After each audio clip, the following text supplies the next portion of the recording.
मेहर civil अस्पताल के डॉक्टरनि पैरामेडिकल अमले जो रिस्क अलाउंस खत्म करण ऐं कराची में ग्रैंड हेल्थ अलायंस के अगवाणनि मथां तशद्दुद खिलाफ एहतिजाजी धरणो ओपीडी जो बाइकॉट।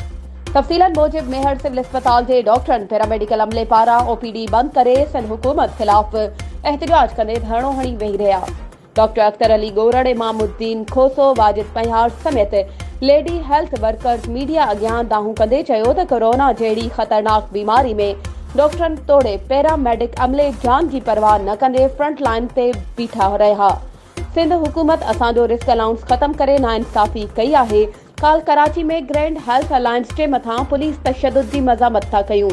असांजो एहतिजाज तेसी ताईं जारी रहंदो जेसी ताईं असांजा मुतालबा तस्लीम नथा कया वञनि।